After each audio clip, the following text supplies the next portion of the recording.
We're going to get started. A little less conversation, a little more action. This plays key role in our district because we unknowingly were getting prepared for all of this when the COVID struck our district back in March. So we had kind of prepared under our leadership of our superintendent, Dr. Curtis Jones, and our technology leader, Rose Powell. They had already kind of started doing several different things to help our digital learning take place, unknowingly to us that was going to happen. So a lot of things played into us.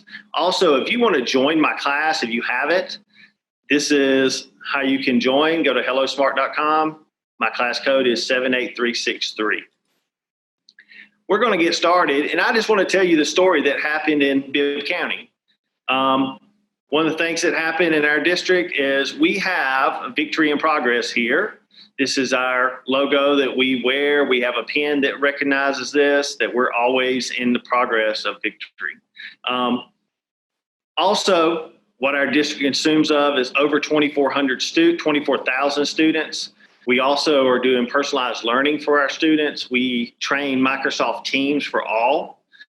That was very vital during this time, during digital learning for us, because we had faculty meetings in Teams. We had parent coordinator meetings were happening in Teams. All of these different things were happening in Microsoft Teams. So that was one of the things that we had done ahead of time when we had trained 24,000 teachers, admin, personnel, those type of things. They were all able to join into a faculty meeting, into a meeting in forest department meetings, and those type of things were all happening through Microsoft Teams.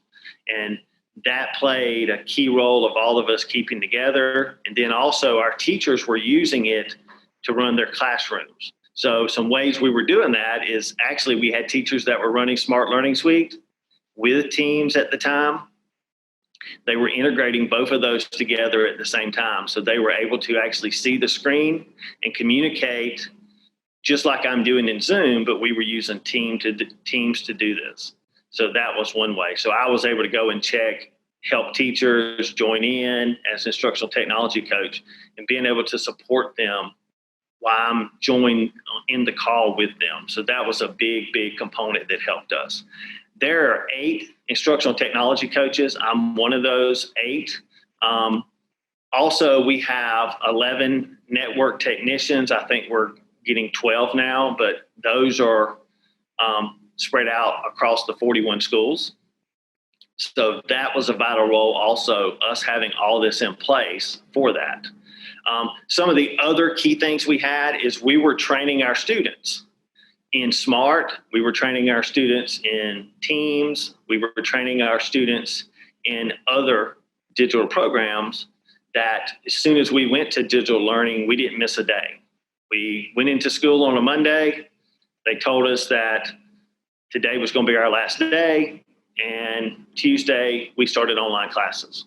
I mean, it was very seamless. I'm sure a lot of things could have been improved, but we went very seamless from one to the other. Some adjoining counties for us went 3 weeks before they had any type of learning management system for their students. One of my kids was in one of those districts, and for 3 weeks he had no work. So we were very fortunate to have all this work ahead of us that we'd already put in, front-loaded for all of this to take place. So that was one of the key components to us, was having all of these things done. Also, we had a lot of support from not only our teachers, but our admin had really pushed doing Teams, having Teams in place, being able to do interactive activities with our students before we ever got sent to digital learning. One of the other things we did was we handed out over 2,000 cell phones to students that also had free internet service for the life of the student in high school. So if you were a 10th grader and you got a cell phone, a smartphone, you have free internet service until you graduate. You didn't have to turn the phone back in. It's your phone. We had a grant that we had written for that. And all this had taken place in October, November of the previous year. So All of this was in place. Some other things that we had other grants that we had written to where we were one-to-one pretty much K through 5, those type of things. Some other things, on March 18th was the day that was our last day. We were training teachers until 6 p.m. that night on different things as far as Teams, SMART, those type of things were happening on March 18th. Some big things that we did after March 18th that helped tremendously was we had some school buses that had Wi-Fi stations in them, and they were in neighborhoods. So if you had students that didn't have Wi-Fi, they could also come get around the school bus and get Wi-Fi. Also, all of our schools were a place that if you wanted to, you could stand out in the parking lot and you could still get Wi-Fi. Those are just places you can pick it up. Also, we had businesses that were involved with downtown Macon that had Wi-Fi that you could access. All of those type of things were key to that. Any of those things were very vital for us, especially having success. One of the things we had for our internet provider for this area was that you had free internet for certain socioeconomic groups had free internet, those type of things. Also, if you were a Bibb County student, you could get internet for $10 a month, those type of things. It wasn't widely available until we needed it, and then that's when we really had a lot of people accessing it. But at the time, that was a program that had been started by our internet provider in this county. So those are some key components that helped us succeed. One thing we did is we provided professional development for all training on Microsoft Teams, Smart Learning Suite, and we also trained our teachers on how to use those together. As you know now, there's been a new app released in Microsoft Teams that is Smart Learning Suite. So that played a critical role in us being able to work that together. So right now, we've delayed school for a month. Teachers are back in the school where they will start next week. Teachers will, but no students will start for a month. We delayed our opening for another month to see where we're going to go with this, and also to make a better decision on what our plan is. If we're going hybrid, if we're going back to school as normal, just those type of things. But this new Teams and Smart Learning Suite integration is going to be a big component for us later down the road, because we were already doing that last year. We just now have it's seamlessly together. So it's going to make my teachers' lives so much better to be able to do this. All right, Bobby, you mind if I interject with a couple questions right now? Go ahead. Perfect. Yes, Microsoft Teams integration, for those of you that aren't aware, we just launched that live last week. So if that's something you hadn't heard about with Smart Learning Suite Online and Teams working together, that is something that just came out. You're not too far behind, but it is something you can integrate into Teams. A lot of great engagement in the chat room, and a lot of compliments on how your district handled it, especially with getting those devices, getting that networking out to the students so they could access online technology. A couple clarifying questions a couple of people had. Would you consider Microsoft Teams to be the LMS in Bibb County? It was last year, and this year we have added a new LMS. We can still use Teams, but we've also added another one because some of our primary grades, it wasn't as user-friendly for them. You know, we're talking our K through 3 grades. So we've also added a new one this year, Canvas. So, but we're still going to be able to use Teams. We're going to use Teams nonstop with our staff. It seems to work great with our staff, and our admins seem to really enjoy it. But we kind of needed something that was a little bit more user-friendly, I think, for the smaller, our elementary students. So we've kind of went to Canvas, and we're going to see where that takes us. So we've been getting intensive training on that the last week or so. Wonderful. And then another question related to that. I understand that teachers are still going to be using Teams for video conferencing. So one of our participants was curious what kind of led you in that direction as using Teams as opposed to other video conferencing tools? We already had a subscription to Teams, and you know we're a Microsoft district, So we have the full suite. So we have the Minecraft. All our students pretty much have a Minecraft account. All of those type of things. We also have several different. We use Microsoft Stream to stream our videos. We were able to save those videos in Teams, and then we're able to share those videos back out with our students. If they miss class, they're able to access that at night. A big problem, and I just hit me thinking about this, is one of the problems we had, playing right into your question here, was we handed out over 300 Wi-Fi devices. These are just portable Wi-Fi that you take home. And those give you internet as long as you have them plugged in, and they're kind of like a cell phone, but they're just a Wi-Fi device. There's many different devices. I'm not going to name any name brands, but there's many different ones you can use. But this was able to hand out, if we didn't have Wi-Fi for this person, then they could come pick a device up, a Wi-Fi device. And we handed out over 1,000 laptops that students could check out to use at home. A problem we noticed later with that, playing into your question, was being, well, I'm a child at home and I have 4 brothers and we have 1 computer. So my teacher today is having an online lesson in Microsoft Teams at 11. Well, my high school brother is in physics and he needs to be on there at 11 also. So we had 1 computer. So we found that out. We learned that through this process back in the spring also. So if this happens again, we might have to revamp that, hand out more laptops, those type of things. And that also played into our recordings. Now, that student who wasn't able to meet at 11, he now could watch that video that afternoon at 6. So that was one of the ways that we were able to do that. Any more questions?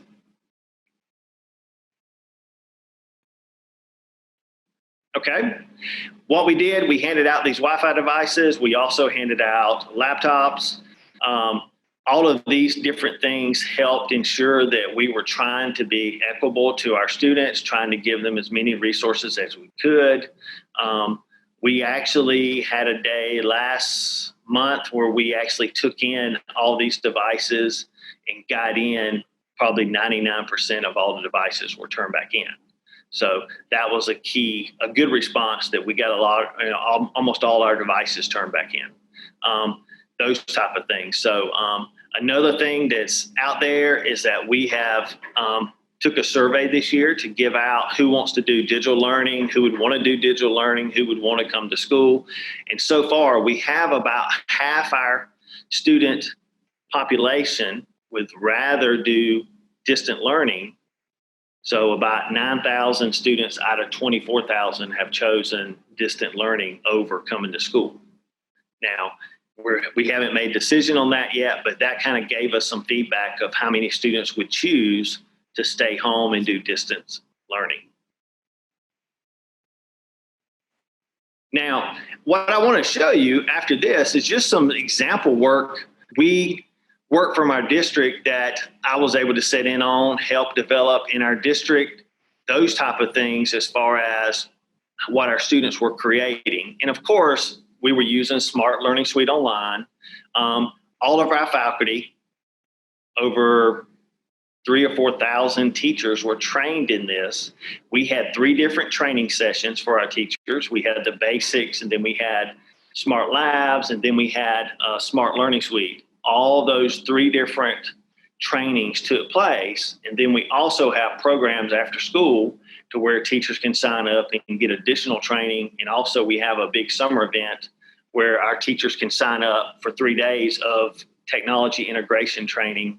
We call it Dig In. So they're able to come in and we teach anything from the Microsoft Suite to Minecraft to Smart to Seesaw, to all different types of things. We train for those 3 days. And we usually have that for 2 different sessions during the summer.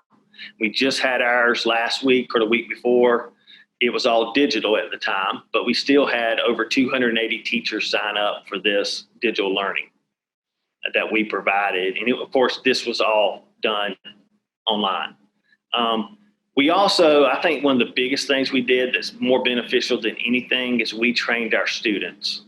I would go into a classroom, help a teacher train their students on how to use Teams, how to upload files, how to turn in assignments, how to use Smart Learning Suite, those type of things. We even had 3 different trainings for students. So if your school was trying to become a SMART certified school, we would go in and we would train not only the faculty for 3 different trainings, but we would go in and train the student group for 3 different trainings. And they now were that support system at the school, even support system for other students, but most importantly, they were support for teachers. Even though the teachers might have had 3 trainings, the students seem to catch on to the technology a lot faster sometimes. So if you ever had a teacher at the panel and had a question or couldn't do something, and normally a student could speak up and say, well, all you have to do is this, all you have to do is this. So that was a key component that I think that worked wonders in our system. We also gave out certificates to our students who completed those. Some of our schools actually handed out pens, like we have this pen here. We actually created buttons that they could hand out to their students. So all those type of things, trying to add that gamification thing into our system. So I just want to show you this on your screen. You're going to click start and you will be able to play this game, Super Sort. This is one of the games you can create inside of SMART. So what we were able to do as a teacher is I'm able to share this game with you, and everyone's able to play this game at their own speed. Me as the teacher, I'm able to sit here and I'm able to start this game.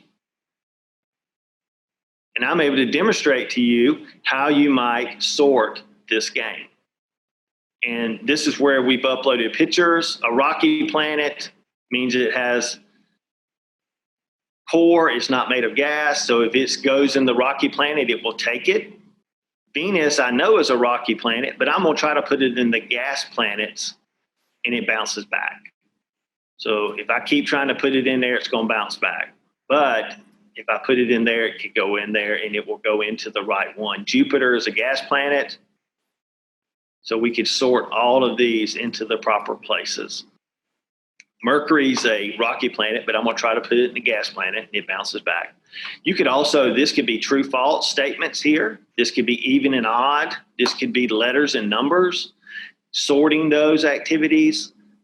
This is just tons and tons and tons of games that we were able to send home with our students. They were able to participate in this. Then if they had a question or discussion, just like we're talking online here, we could also talk to you the same way and answer questions for our students. So this was a big, big game changer for us as far as bringing in some type of fun activities to our students, but it's also educational. But we're also able to have students that got on our program and were able to participate and play a game and have fun. And this got a lot of our students coming back for our classes every day. So if you have any questions about the games that are inside of SMART Labs, you can post those in the questions, but there's all different types of game types in SMART Labs. The next one we're going to do, I want to show you, this was a big component here, was sharing a video inside of Smart Learning Suite. On your screen, if you click play, you can play this video at your own speed, but I could play it as a whole group and we could watch it together because now we're sharing my screen. So now we're able to watch this video together, and then I could stop the video and we could talk about it. We could have a discussion about it. All those type of things, just like you would do in your classroom, but I'm able to do it virtually. This was a big, big part of our lesson plan, was an activator. And this, like this video, might be our activator when we're learning about the solar system and the planets. And we were able now to communicate with our students using Teams, where we're able to show them this video and control the speed of the video if I was playing the video myself. But the best thing about it for personalized learning is students were able to control their own video. And let's say that later I want to share this lesson with them. I could share this lesson with them using the student share link. They could go back and watch this video at their own speed and on time when they have free just like we were talking about, you have 2 or 3 brothers at your house and you only have one computer, I might not get to participate in this lesson, but you can post this lesson for me and I can see it later, and then I can watch the video at my own speed. The next thing we're going to look at is a student handout. This is kind of like creating a digital worksheet for your students. So if you click start on your screen, you're going to join in and I'm going to see all my students. So a lot of times this is how my teachers would take roll.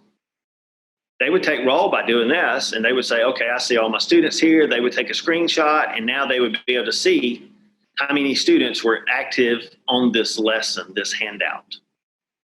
And if I wanted to, I could click on individual students and go see their individual paper. But I'm going to show you my teacher handout. So when I go to my teacher handout, I'm going to be able to demonstrate to you what I want you to do on this. This is animal cells and plant cells. This is a compare and contrast. What they have in common will be here. And what's only animal cells would be here, plant cells would be here.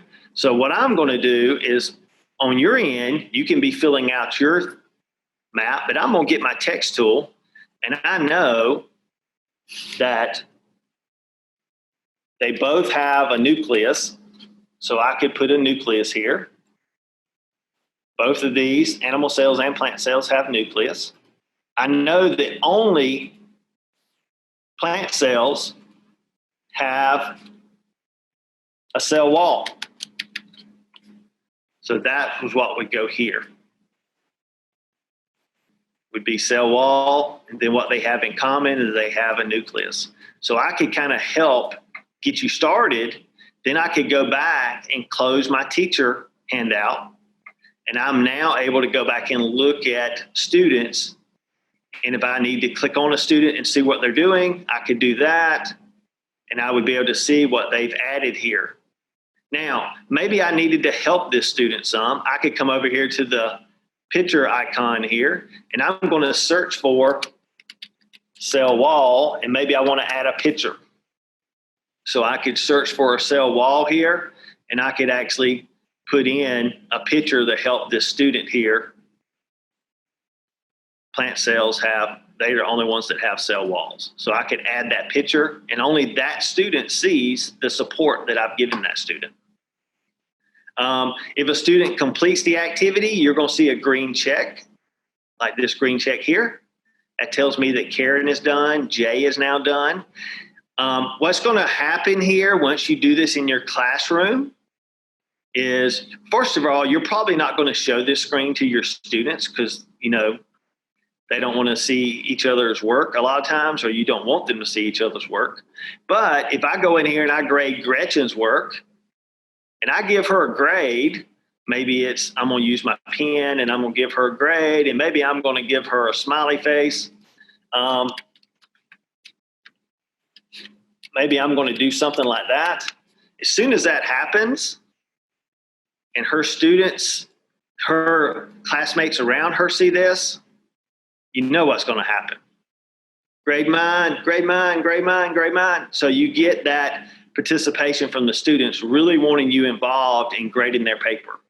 I don't know too many students who have gotten excited about you giving them a grade, but once you start doing it in these handouts, you get students that are asking you and begging you to grade their paper, to give them some feedback. And what I like to tell my teachers when you're doing this is like a video game to our students nowadays. They're used to getting instant feedback from video games. So when I'm able to go in here, check a student's work, give them feedback immediately, that is very powerful for that student because they know if they got this right or wrong. How long would it normally take to get a paper back? Week, sometimes 10 days, if a teacher has a lot of papers to grade. This activity here, I'm able to give a lot more feedback very quickly. And it's all saved as a digital portfolio once I exit out of this lesson. So all your work that you've done in here is now saved in this handout, up under this handout on page 12. So if I need to go back and pull student work 6 weeks from now on Gretchen, then I could go back and open up this file find this page, go to Gretchen's name, open it, and I'm able to screenshot what digital work Gretchen did or didn't do. Maybe I need this for some type of meeting that I'm meeting with parents or teammates or something like that to discuss what our next steps are to help support Gretchen in her learning. So this would be a place where I could go back and pull that digital portfolio. All right, Bobby Bryan, we got a lot of feedback in the chat room happening right now. So I want to pause you and answer some of these questions.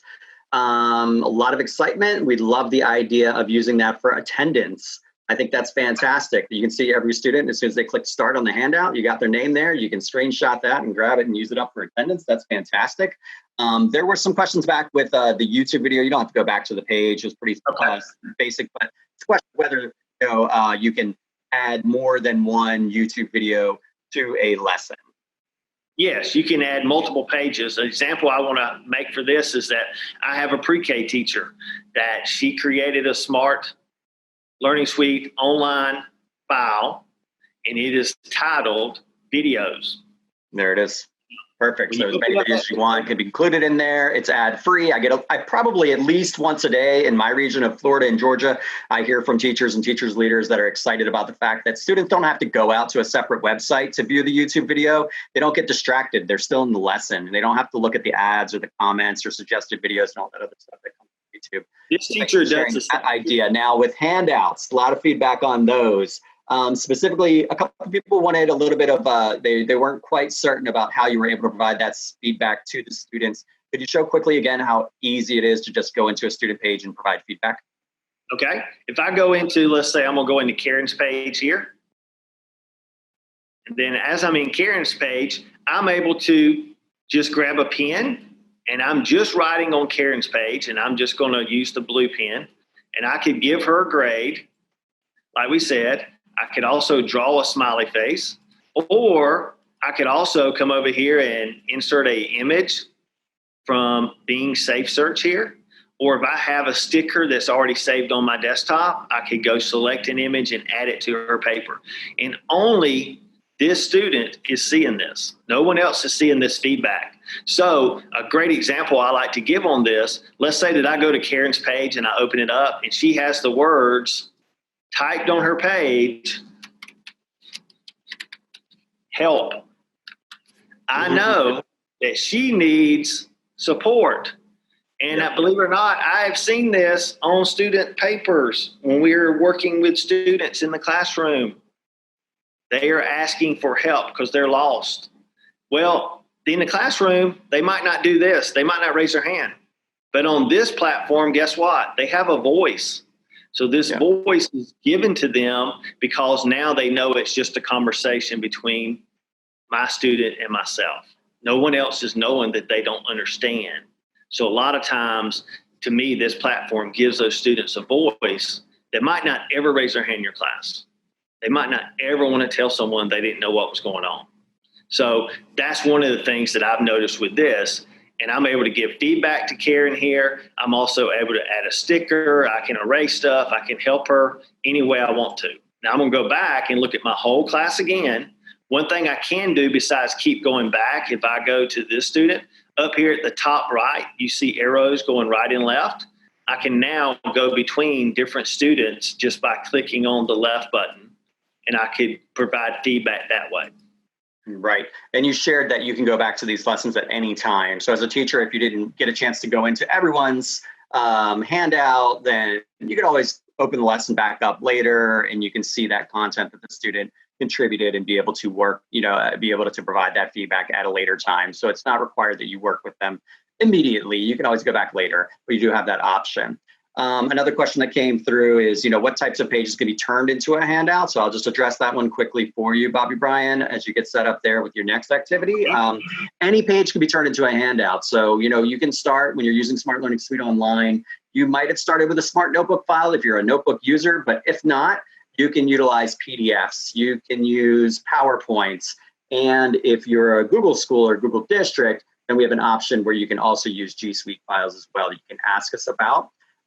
In the chat, for some of you that are asking about new features that we don't currently have available, Katie Novak has shared a link in there for our user voice.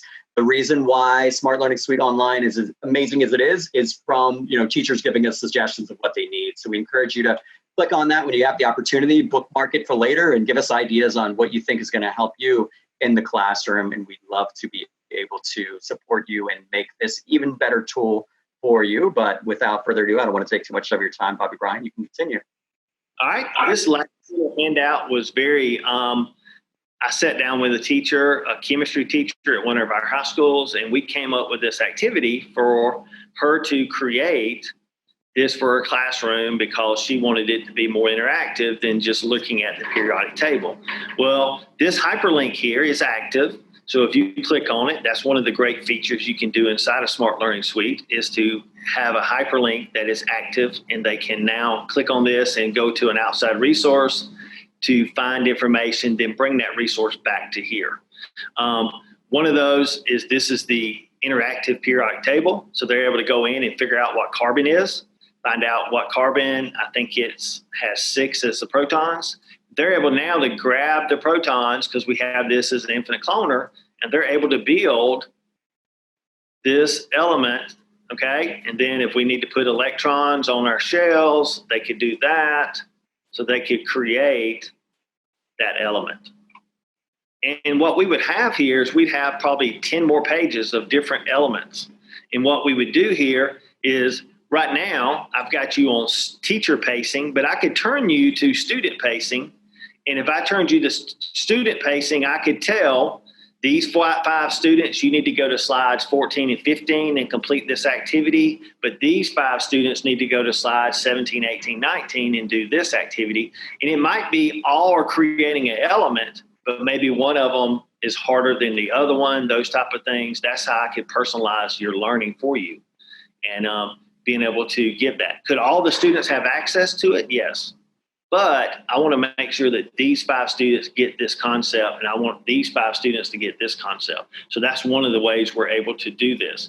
And all of this was created in Smart Notebook, and I uploaded it into Smart Learning Suite Online. But you can also do a ton of creation just in Smart Learning Suite Online now. And I'm going to go back and look at the students here. Again, you have some students that are got the green check telling me their work is completed. So I'm able to go in and look and see. And again, if I'm able to help this student, just me and this student are having a conversation here. We're just communicating together on this page. So I could actually write a note on here and say something like, great job, or keep working. Those type of things could be written on here just so that student could see this. And maybe that student, I'm just trying to help motivate them to continue working. Then also, if I have a student that's not doing any work, I'm able to go in and say, why isn't Gretchen got any work going on? So if I click on her name, I can now write in here and I can write her a message on her paper. That, like we said, if I share the share link tonight, she is able to go back in tonight and say, or Mr. Lewis wrote me a note and it said, please complete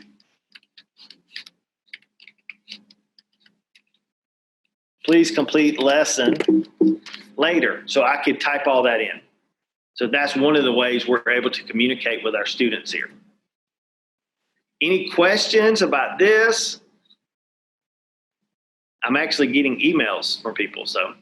That's great. We are getting a lot of questions. We're addressing a lot of them in the chat, so check there. It's some questions around the creation process. So, and when you had mentioned this was started as a Smart Learning Suite, or Smart Notebook file originally. And I mentioned that if we have maybe a moment or two at the end, we might be able to go like to the home screen and look behind the screen to see, how some of these things were done. But that pretty much addresses the questions for now. All right.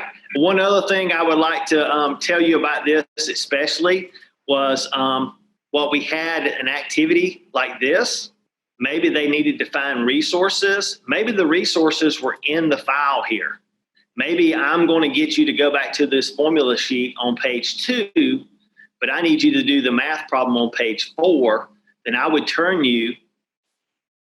put you at student pacing, and that way now you're able to move up and down the slide. This was a big component for especially my 4th and 5th grade math teachers, because they could, just like when we take our standardized test, there's always a formula sheet here, but the questions are down here, so they have to go back and reference.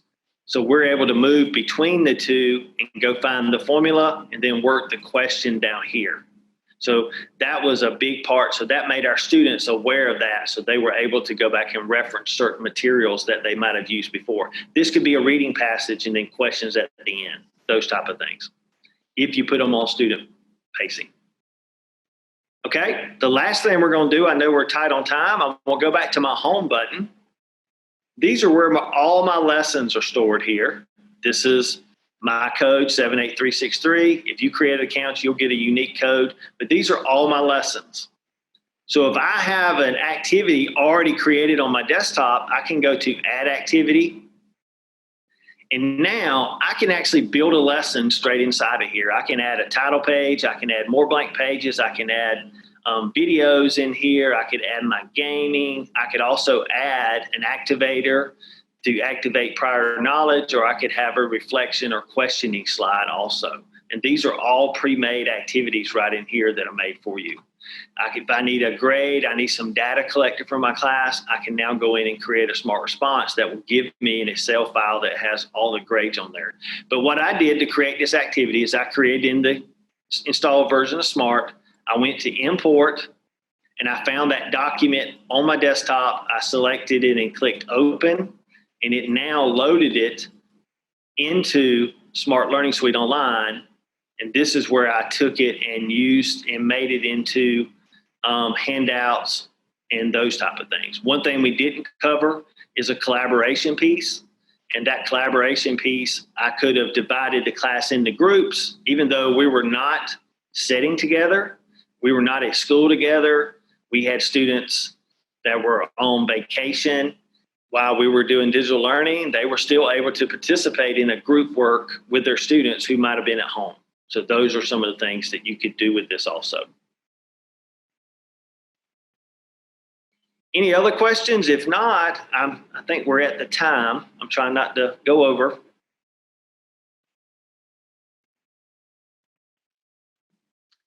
We are fast and furiously getting questions answered in the chat room, but we are getting close to the time, so we'll continue to answer those as we can in the chat. Okay. But in the meantime, I want to thank you so much, Bobby Bryan. That was great.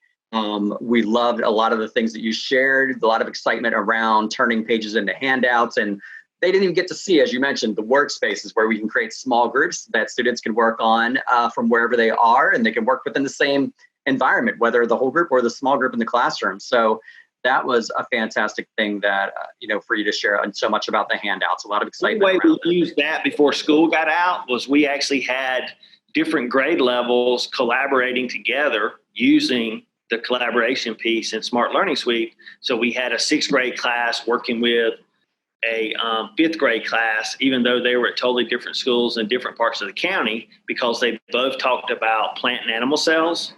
So they were able to work together, a 5th grader and a 6th grader, even though they were not physically in the same building.